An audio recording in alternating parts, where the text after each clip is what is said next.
I'm Andy Quint. I'm a senior writer with the Absolute Sound. This is Cal Rubinson and Brian Moura, who I'll introduce more thoroughly in a few moments. But thank you very much for coming to our seminar, Multi-Channel Music, Promise and Problems. If this was a conference of cardiologists or urban planners or accountants or divorce lawyers, we wouldn't be proud of the fact that we got the first slot on Sunday morning.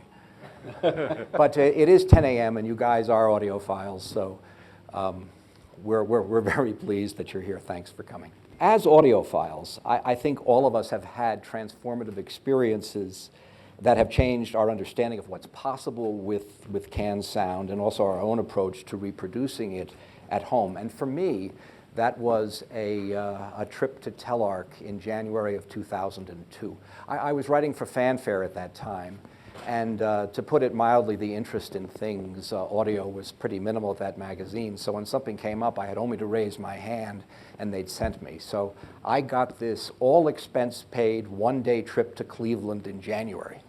I'm admitting it. I'm admitting it. And after I spoke for some time with Bob Woods, I met with Mike Bishop, and he took me into his mixing mastering suite where he had an ideal multi-channel setup, an ITU configuration with 5 identical, I seem to remember, they were wavelength speakers with 2 subwoofers.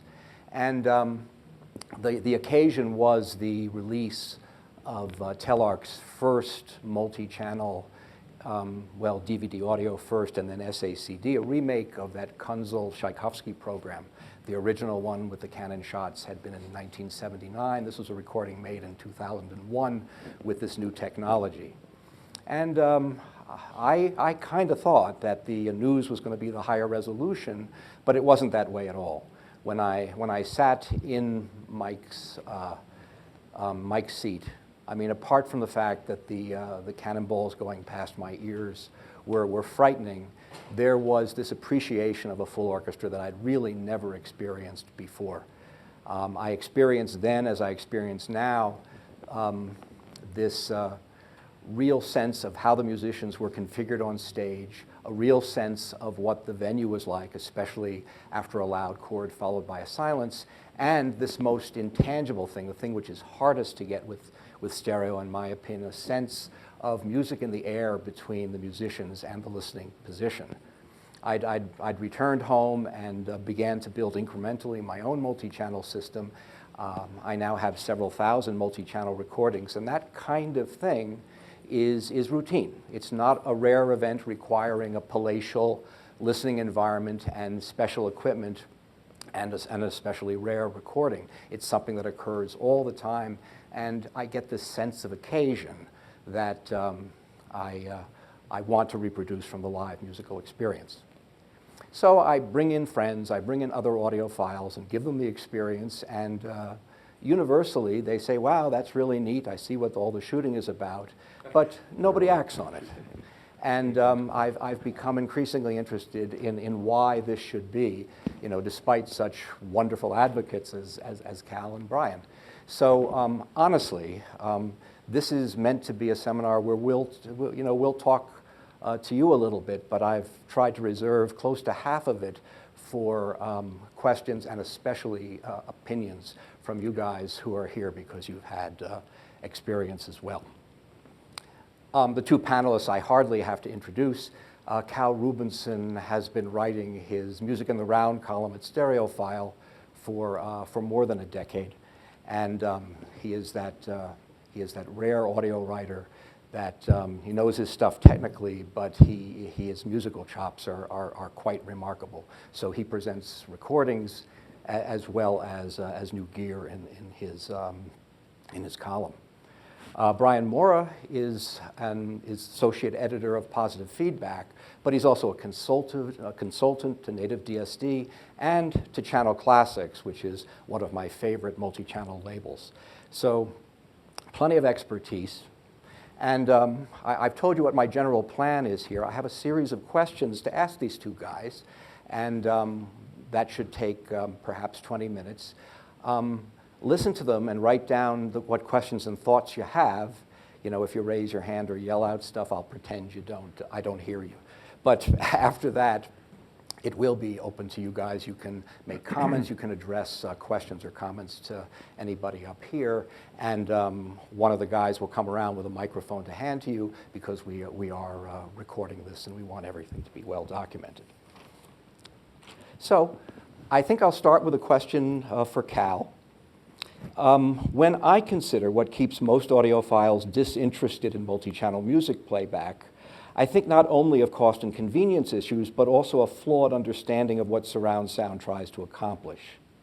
What are some of the misconceptions that you've encountered in the years you've been advocating for surround sound, and how have you answered these concerns? Thank you, Andy. Oh, I'm glad you didn't ask me about the cost, convenience, and aesthetic issues, because those remain, but they're not significantly different from what we have when we commit ourselves to making a good stereo system. You have to select the right equipment, put it in the right environment, and make everything work right. It's an inconvenience, it's costly, and it may have aesthetic consequences. So let's put that aside. The one that gets me most, the people who say that they have only 2 years and they only need 2 speakers. Well, that's an error in thinking, in that we see and hear differently. We can only see in front of us, but we hear in life all around us.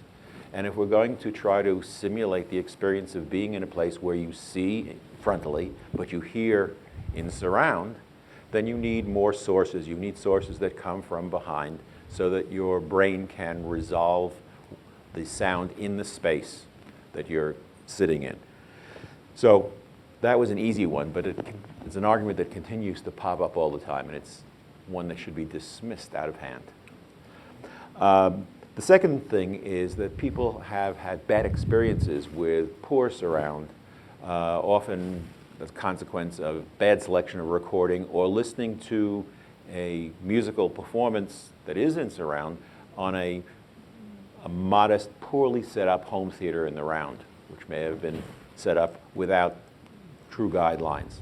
So they say, oh, I don't want to sit inside the band. I don't want to be there with the orchestra behind me and things coming from different directions the way they never do in real life. And in fact, that's the comment I got from my editor not so long ago, but he's been disabused of that. And that is a question of poor setup, first of all, and poor music choice. A lot of recordings, and I think Brian will get into this business about what the differences are in terms of what's available between classical and non-classical recordings. It's simply a question of how the music was recorded and how it is presented to you on the medium that you get it. If it is set up in an attempt to reproduce a real event, that's one thing, and the target is clear. It should represent the real event. On the other hand, if it's created in a way that is supposed to impress you with and give you a thrill about having music sources around you, then there really is no agreed upon objective target. That is something that can be successful, and it can be disastrous. And unless there is some responsibility taken, or an aesthetic sense on the producer's part to get it right, it can go madly wrong. And unfortunately, I take it back. It is more common in non-classical recordings than it is in classical, because there isn't the same accepted objective of recreating a real event. So it really comes down, so far as I'm concerned, the fact that there is no difference in the goals of reproducing music for stereo or for multi-channel. Multi-channel, I will posit, is much more capable and a better medium for getting closer to the original event. But it's the original event that both systems are trying to do. And you have more tools at your fingertips, and you have more sources in your room, and you can get closer to that reproduced event than you can with only 2 speakers. So really, it's a question of buying into the idea that you want to do this. Thanks. By the way, wouldn't that be just how it went on the internet if you disagreed with something? That's an error in thinking. That's just what they say. Oh, hard. This is actually what I was going to ask Brian about next. To the degree that multi-channel music has found a constituency at all, it's largely with classical music listeners. Why is it, and why is it that devotees of other musical genres seem to have a lower interest in multi-channel? Well, there's a couple of observations here. First of all, I think that sometimes the reasons that albums or sessions are not recorded in surround is a function of the recording artist and the producer and the engineer. It's, kind of to get back to some of the things Cal was saying, they're not familiar with it, they haven't heard it, it's not their point of reference. Whereas in the classical world, it's the opposite. I think the classical, whether you're talking about artists or producers or engineers, they see surround and multi-channel as an opportunity to accurately recreate the hall, the ambience, what you heard in the concert, and they're predisposed to do it.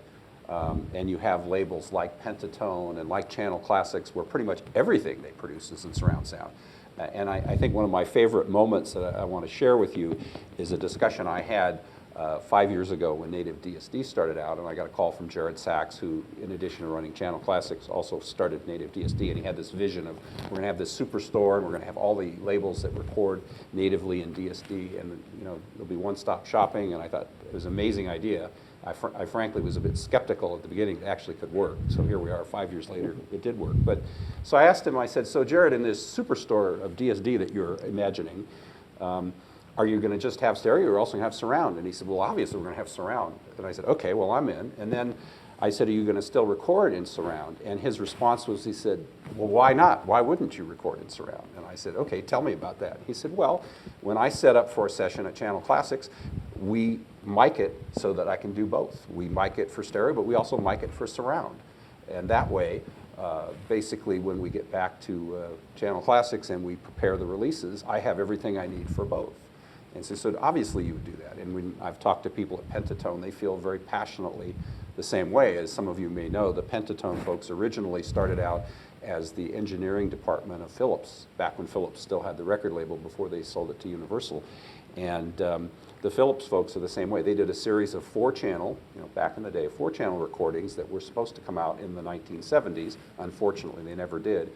And of course, what was interesting is once Pentatone was spun out, they actually then licensed those titles that they had worked on back so they could release them. So I think in other formats, though, again, you have to go through a process of convincing the record label, convincing the artist, the producer, the engineer that this is worth doing.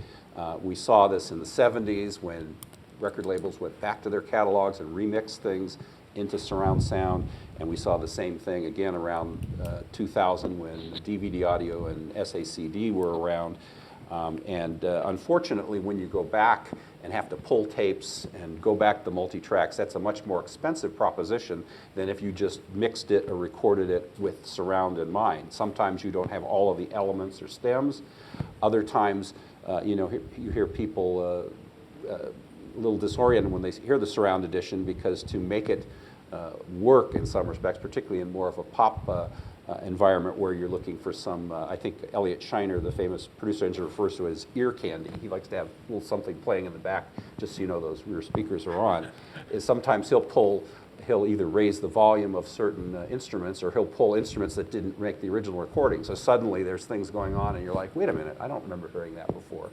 Depending on your point of view, that's either a good thing or not. But my sense of it is that, to come back to the question, that the reason classical has the most surround titles and the most constituency is just because they go into this desiring to recreate the hall experience, and as Cal suggests, the best way to do that is in a multi-channel recording as opposed to just stereo. Brian, can a credible multi-channel recording be created after the fact in post-production using the material from the same multi-track source that was used to create the stereo mix? It depends a lot on how long ago the recording was made. Some of the recordings that were made back in the 60s and 70s when we only had 2 and 4 track, it's as you might imagine, very challenging. It's also a case of what kind of microphones were used and how was the recording mic'd when it was originally made. But the biggest hurdle that I hear from record labels and producers is the cost factor. They said, if you have to pull all we have to find them in the library, you have to pull them, sometimes some of them get lost. and then you have to see what you have, you aren't always in a really good position to create a multi-channel record, even if you wanted to. Whereas if you record it from scratch, as Jared's example is, you always have all the microphones deployed, the cost is less, you eliminate all the tape library research, all the hours, seeing what you've got. And I think another part of this too, frankly, is when it's recorded right out of the gate for multi-channel, the same production team, the engineer and the producer are there. So they know all about the settings, they know all about the tapes, it's all there. A great example was one of the projects I was involved with a couple of years ago is I worked with Audio Fidelity. Some of you may be familiar with that label. Unfortunately, recently went out of business, but Marshall Blonstein and Ernie Campagna and that team. And we went out to do 30, in fact, I think we got to 29, we didn't quite get to 30 surround sound SACDs of pop and rock material. And in that case, we did exactly what I was suggesting earlier. We had to pull the tapes, call the companies. In fact, one of the more hilarious moments was we were going down this list of things we wanted to license from Warner Music, from the Electric catalog. And we went to the first tape, and they sent us the tape that was two titles down. And they were mismarked. They had them both, and they said, so we were trying to get Best of Bread, and they sent us Best of the Doors. I said, keep that, and then the correct number is this, and then they figured out they had swapped numbers. So it's much more difficult to do it after the fact. It's more pricey, but again, it takes somebody who's really committed to do that. Well, it's true that the occasional pop title that works very well was recorded with multi-channel in mind, as well as a stereo version. I'm thinking of some of the later Steely Dan titles, for example. Oh, yeah. Cal, you touched on this. Which is more likely to be true, that a multi-channel optimized for music will serve film well, or the opposite, that a multi-channel optimized for movies will work well with music? Well, I think it's a loaded question. No doubt. Okay, thank you. Yeah. I think if the system is set up well for either one, it will support either one. And whether one choice is better than another depends upon what you do. If you're a home theater guy, then you're going to optimize and do what you can to make sure that this reproduces what you hear on a soundtrack. And that may mean sticking with, say, an ITU arrangement of a 5.1 and additional channels now that you get a higher channel count on Blu-rays. But for music, you can use the same layout, although you might want to change the actual layout. An ITU arrangement with the surround channels at 90 to 120 degrees may be a bit much for, in particular, classical recording. You will get better fill in the frontal stage as well as the surround effect with slightly less of an angle. Now that may make it suboptimal for movies. Well, there's no reason why you can't have a side pair and a rear pair if you want to make sure you fulfill all those needs. But I don't think that there's a real choice here. The quality of the system is the whole thing. Having the right piece of equipment to process the right sources, having decent speakers decently placed in the room, and you can handle either one. I don't see any reason for it. The only thing I might want to say is that sometimes home theater demands much more, even outrageous dynamic output than you need for almost all music. There are a few exceptions. So people may have chosen their equipment based on dinosaurs and explosions and... Yeah. Okay. Well, it'll still reproduce music, Yeah. believe it or not. Yeah. Brian, are there sound quality benefits to producing a recording in multi-channel other than those related to spatiality? I think the spatiality is certainly a big one, and again, the goal of what it is, the picture you're trying to paint.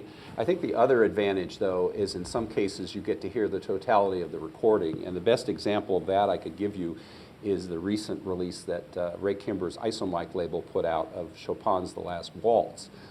It's one pianist playing the pieces, and the IsoMic, if you're not familiar, is basically a baffling system that has two microphones in front and two in the back. And what happens is if you buy that album in stereo, you only hear the front two mics, whereas if you buy it in 4-channel and surround, you get to hear the whole recording. and you get that, not only the spatiality, but you get all the tonality and the dimensions and the rest of it.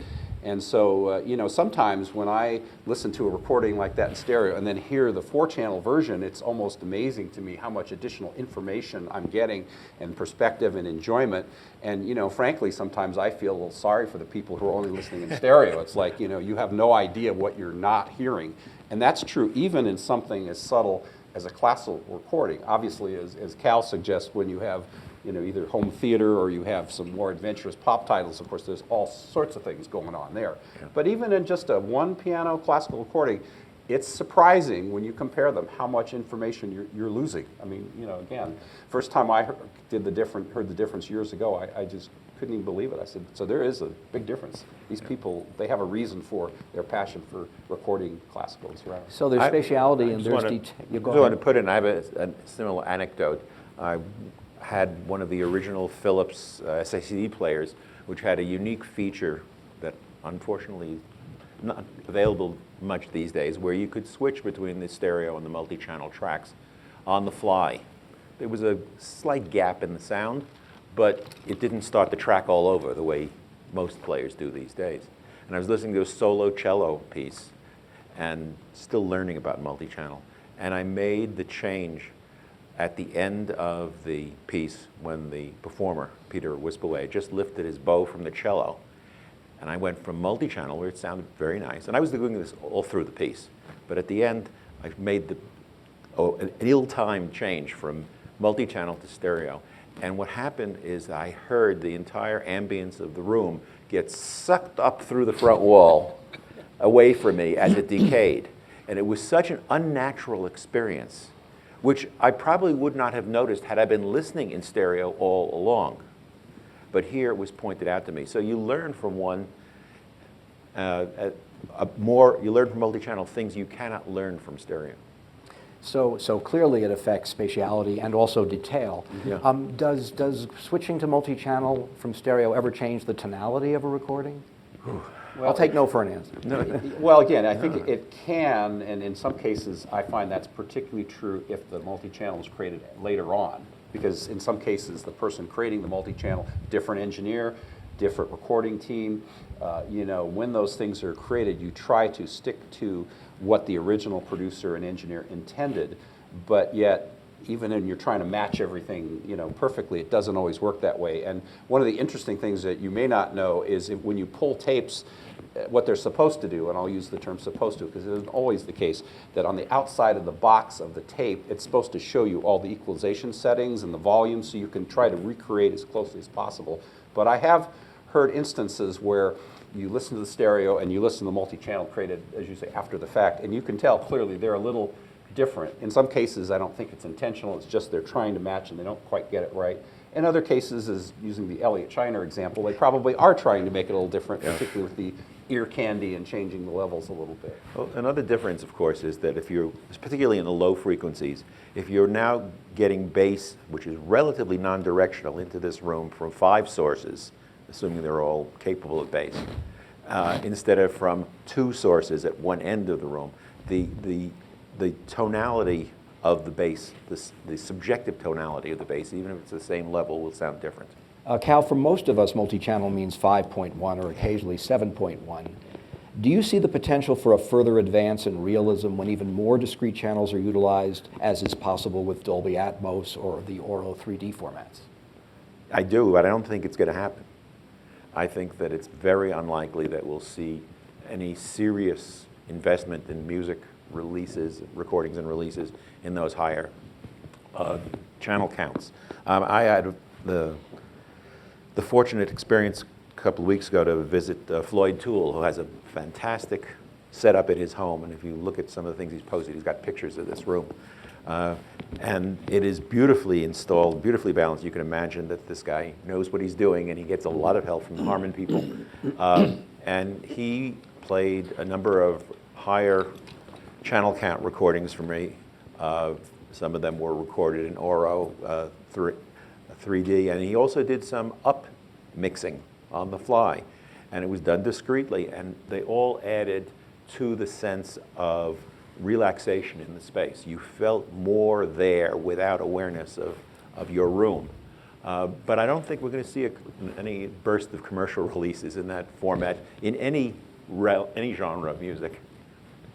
Brian, let's move in the other direction. Not everybody agrees that a center channel is desirable for music reproduction as opposed to home theater, where that center channel sort of anchors the dialogue to the screen. Right. What's your feeling about 4 versus 5 main channels in surround sound for music? Okay, well, you're right. That's a great topic. A lot of controversy about that. A couple of observations. First of all, stepping back a little bit, my approach to music systems in general is I like to have a setup that handles everything. Okay, I'm sure many of you are familiar with Universal Disc Players, Oppo, and the great thing about something like that is that it plays everything you throw at it. You know, PCM, DSD, stereo, multi-channel, whatever. I do the same thing when I look for converters. You know, I purchased one of the early Exasound, the E28 multi-channel, and more recently I picked up one of the emerging technologies, NADAC. Same philosophy. You know, it handles everything. And that's kind of my feeling when it comes to designing a surround sound system. Is I'm a proponent of matching all the speakers and having a center channel speaker, because in some cases the album is mixed that way, and other cases it is not. You know, personally, I like recordings that have center channel information, and in particular vocals. A great one that I heard recently is NativeDSD recently licensed the Groove Note catalog, and then they took some of those recordings, both analog and DSD-64, and remastered them into double and quadrate DSD, which at first you'd think wouldn't make a whole lot of difference. And then when you hear the one in particular that sticks out in my mind is the singer Jacinta, who some of you may be familiar with, has a bossa nova album called The Girl from Bossa Nova. And in SACD surround and the standard DSD-64 surround, it's pretty impressive. But when you hear it in 256 as remastered, the center channel vocal anchoring, it's stunning. I heard it, I was like, oh my God, I have that album. And yet it was like I'd never heard it before. And the same is true with some of the pop titles. There's an album by James Taylor, Hourglass, where there's a center channel vocal, very impressive. There's some Eagles albums. But I have to tell you a funny story related to that Eagles album. I was at a surround conference back in the day when surround was roaring. They had a surround conference. And Elliot Shiner, the producer-engineer who mixed that album, was telling a story. And he said, I used to put vocals in the center channel only, and now I don't. Number one is because some people don't own a center channel speaker. And so the reproduction sort of falls apart if you haven't made that investment. I always make the investment for that reason. But he said the second reason is after we did this Eagles album, I got a call. And I got a call from Don Henley, you know, the lead singer and drummer. And what he had done on that album, and I can't recall which one it was, is I put Don Henley's voice in the center channel and nothing else.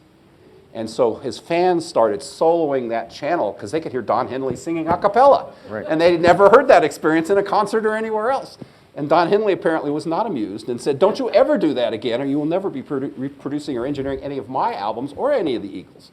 So, you know, it's one of those things where this is an area where people feel passionately. You know, again, I happen to like it, others don't. I think these days most engineers tend to put the vocals on the left and right and create sort of a phantom center so that they take advantage of the fact that some people don't have that center channel. Mm-hmm. And it's also interesting too, by the way, when it comes to multi-channel music, there are some people who feel, and I don't necessarily have this opinion, but some do, that to make a 4-channel recording requires a higher level of engineering and producing talent and skills, because to get that center vocal or instrument centered correctly, you have to have all your volumes and phasing and everything dialed in, whereas in 5.1 it's almost sort of a crutch or an aid, if you will, to getting the recording right. So another take on it. But again, I'm a center channel fan, but I certainly understand some are not.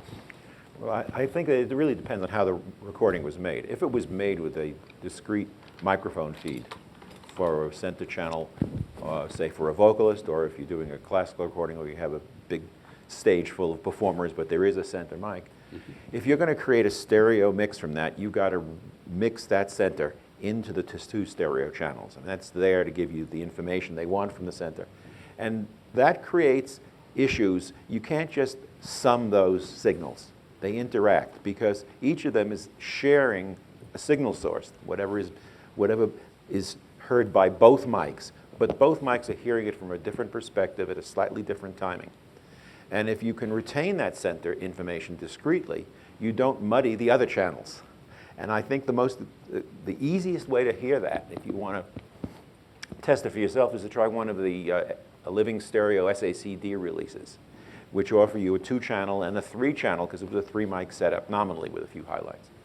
So if you listen to the same recording and you listen to what's in the center channel, in the stereo version, it sounds fine. You go to the 3-channel version, and what sounds better is not so much the voice that's better.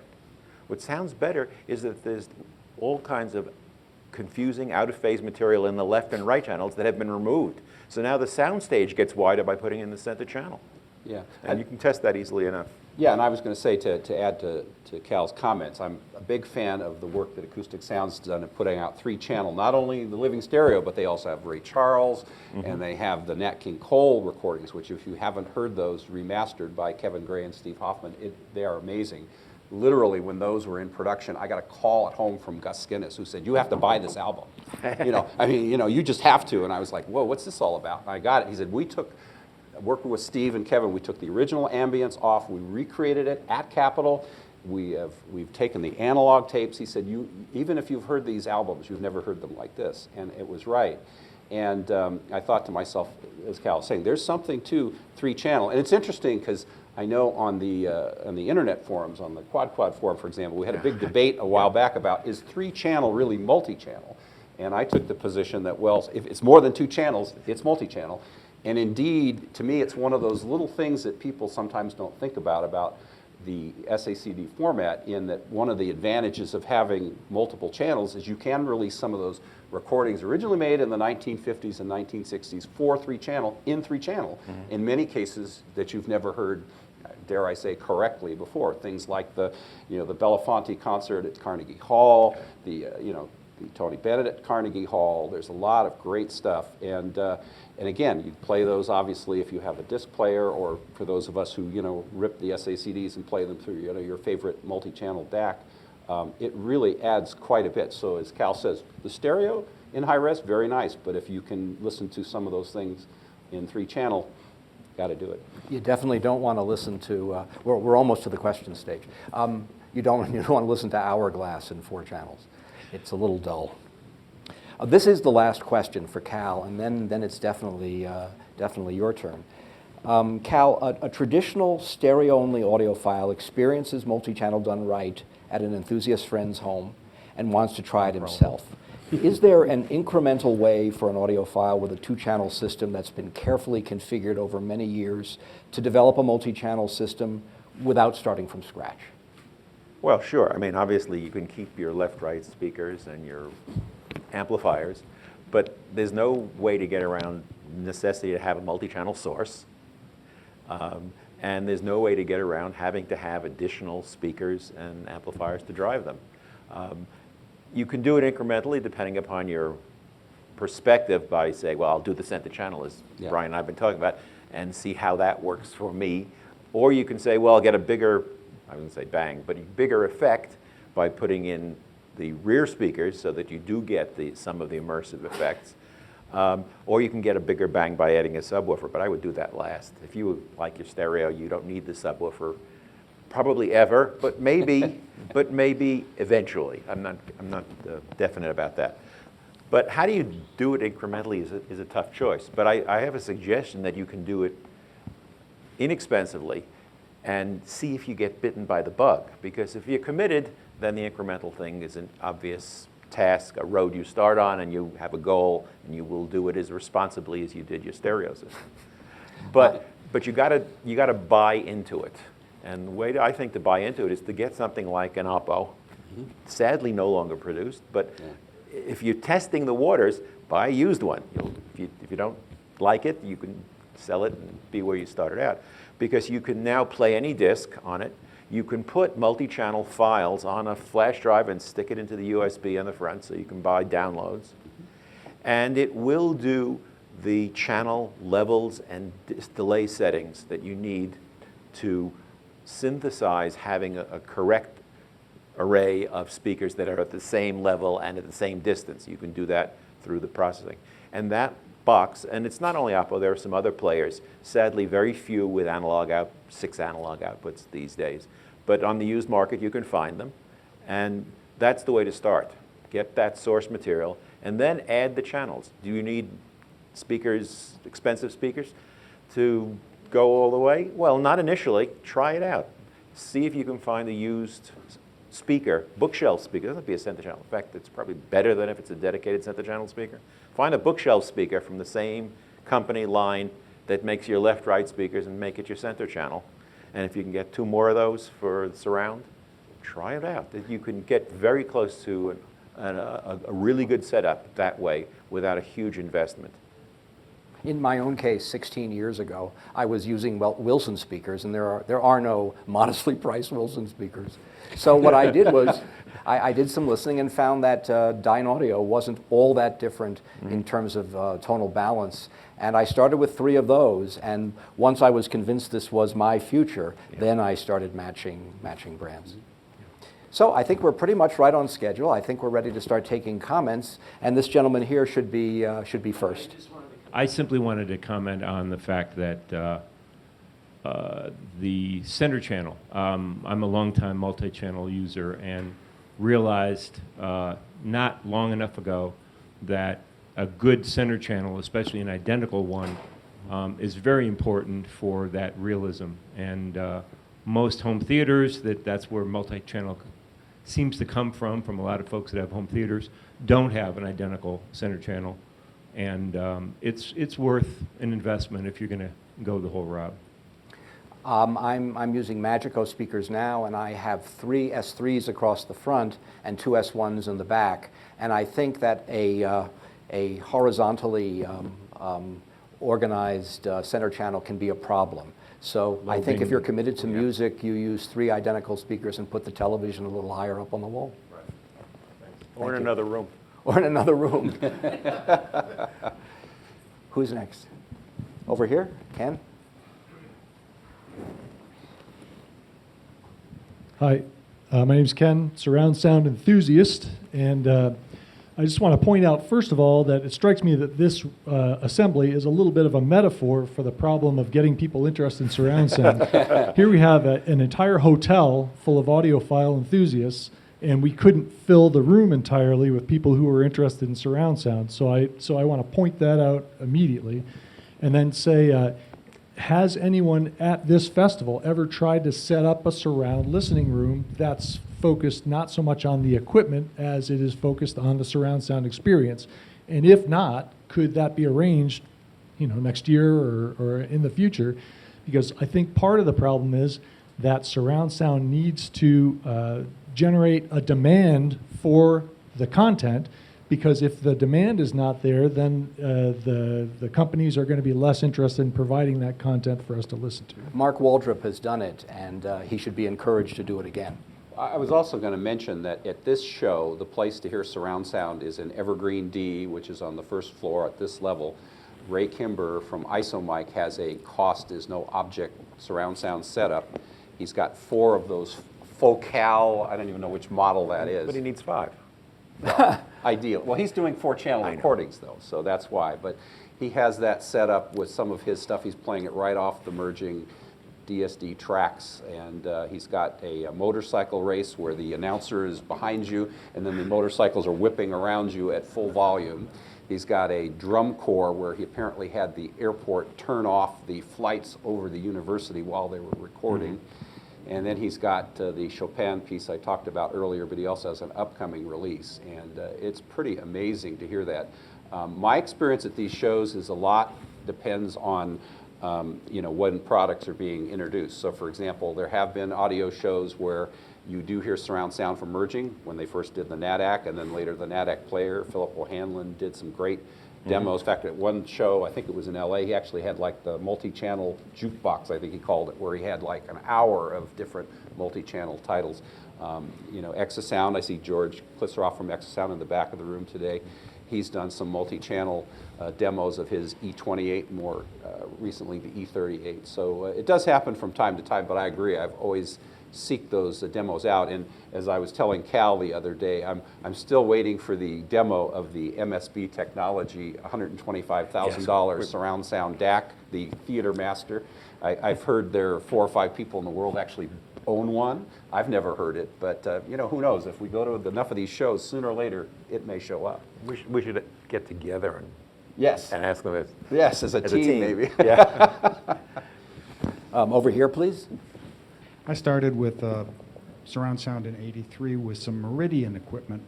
And to your comments about what I heard was more sources better.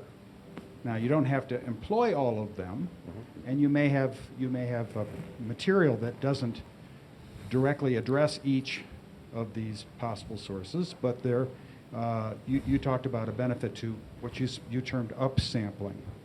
Upmixing. And my question is, with this early Meridian stuff, I often use tri-field Yes. with stereo source. Yes.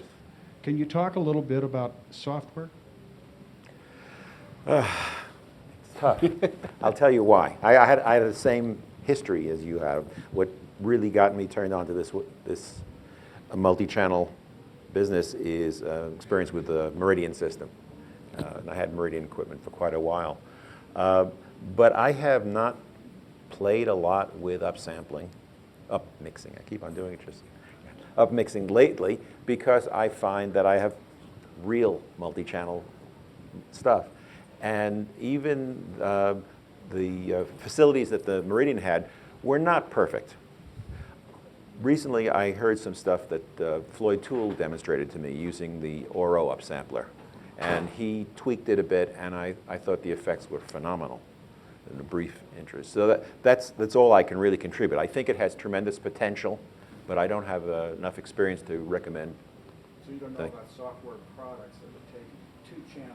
Well, there are many. I mean, they're associated with the, DTS has one, Dolby has one, now Oro has one, and they are quite a bit more sophisticated than the original Dolby upsampling, upmixing, but I don't have any hands-on experience with Yeah, it. I was going to suggest one interesting product. There's a company in Australia called Involve Audio, and they have a $500 box called the Surround Master, and it is sort of the ultimate QS matrix decoder, believe it or not, for those of you from the 70s who remember QS matrix.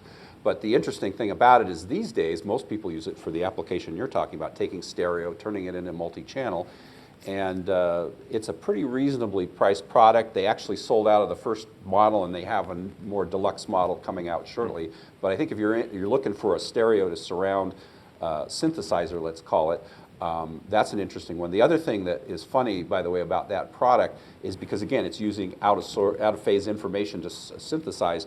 Some of the earlier recordings that were done with the spatializer technology, which were supposed to give you a better stereo, because that has out-of-phase information, and also the Q-Sound recordings actually sound quite fascinating through that box, even though that was not the original intent. So, for example, there's some CDs out there. There's like one of the editions of the Jaws soundtrack. There's a Madonna Greatest Hits. There's the Roger Waters Amused to Death, which recently actually did come out in CD surround. But if you play the Q-Sound encoded version of those albums through this box from Australia, you get some pretty amazing results. So when I'm looking for some synthesized stereo to surround, that's what I use these days.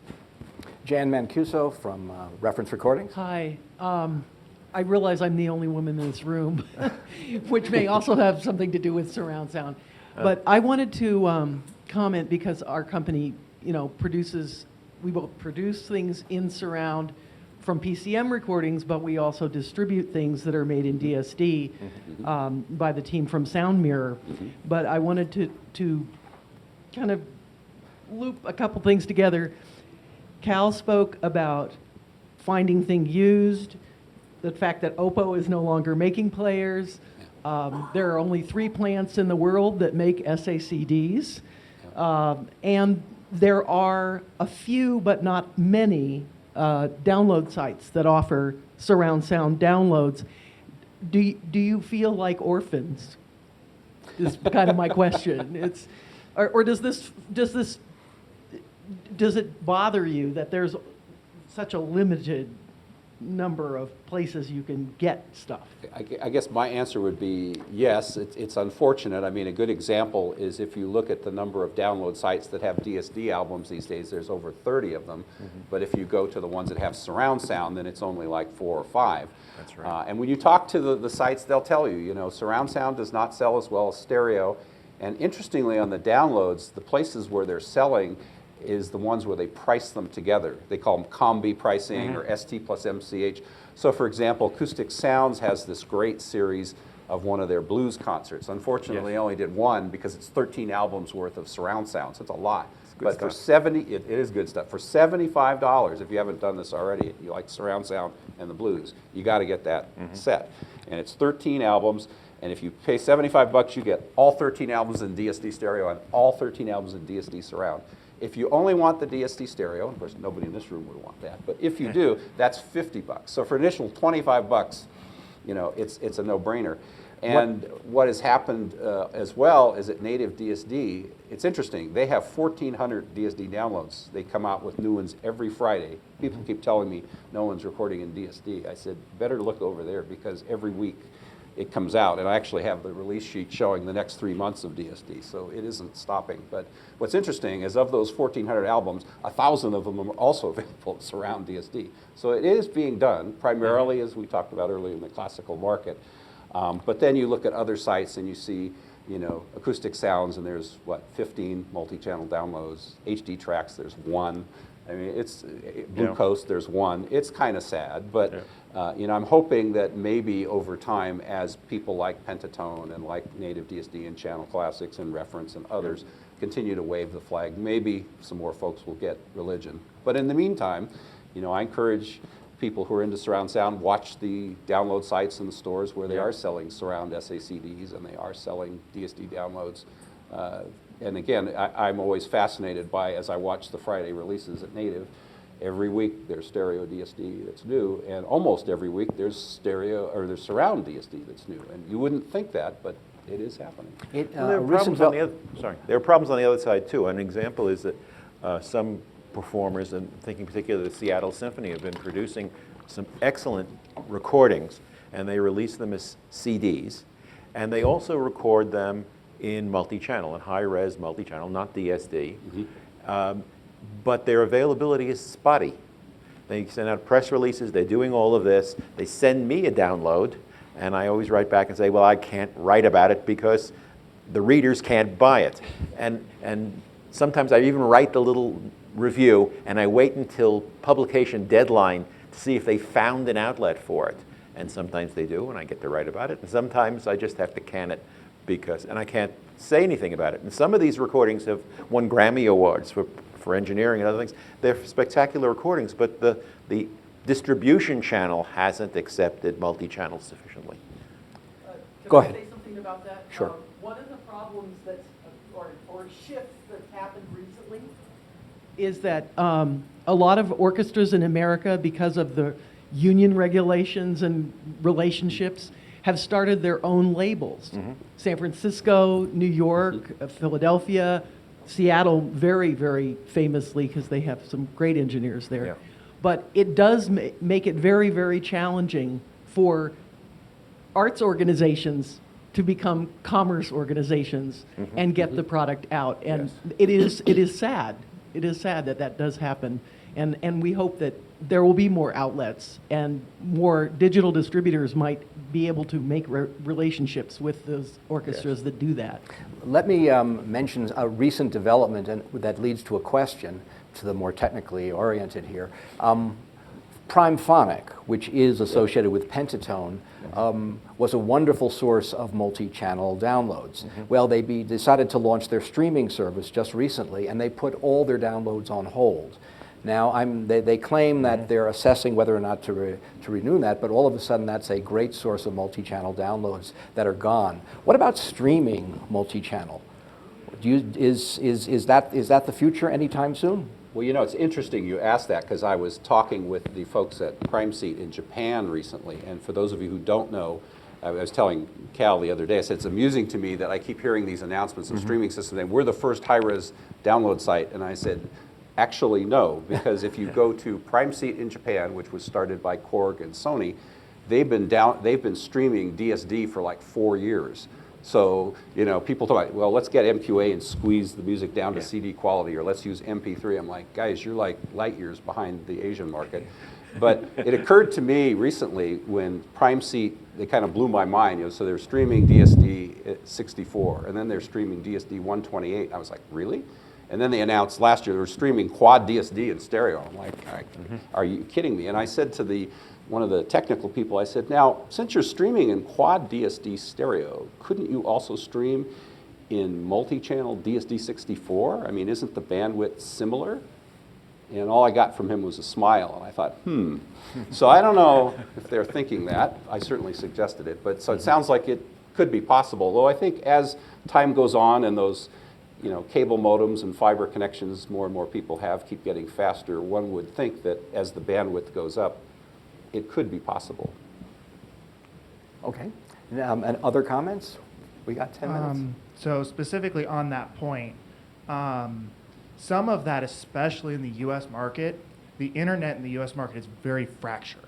The internet as a whole, and it is in the grasp of the last mile distributors. If you want a good example of why we don't have all the things you're talking about, look at what Netflix has had to pull off and the number of last mile servers that Netflix has had to put in order to pull off what they do.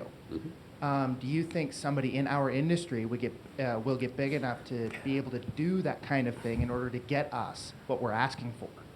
It's a great question. I wish I could tell you the answer is obviously yes. I mean, I don't know. I certainly think it was encouraging recently in California, for example, when the governor signed a enhanced net neutrality law after the FCC preempted it, and there's now going to be litigation about that. But hopefully the trend towards more bandwidth continues. I'm a little concerned about the monthly caps. That's, to me, is the real gotcha.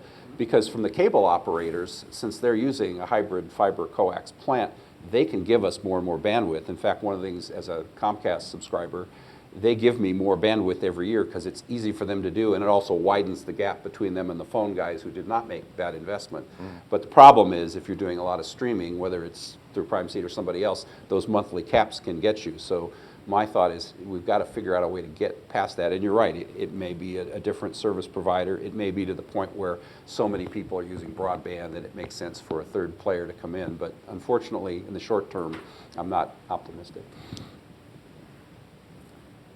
Ken? Just to follow up on that discussion, Netflix already streams surround content in the sense of movies and so forth. Why not try and get somebody in Netflix to get interested in streaming surround music content?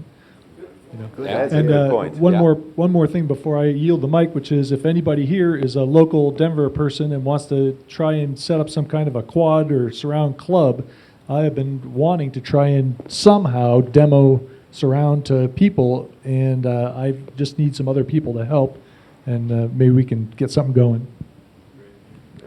May be able to convince the Audio Society for a demo like that. I know they're open to all kinds of demos. Yeah, good. Yeah, not a question, but also 5G cellular may solve some of the bandwidth problems also. And what the 5G they're focusing on now is actually stationary, not mobile. So when that comes to your home, you may have less of a problem.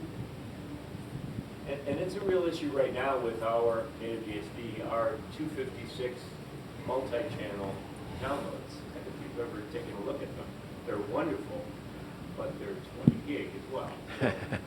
Yeah. It takes a while. Yeah. And I should mention, too, by the way, since we're talking about NativeDSD, they did announce yesterday that the Channel Classics catalog is on sale this month at 15% off. So if you're missing a few titles, the code word is channel at the store. So check it out. Well, thank you guys for coming at the crack of dawn. I'm sure we can hang around for a few minutes afterwards. The next talk is until 11:15. Enjoy the rest of the show. Thank you.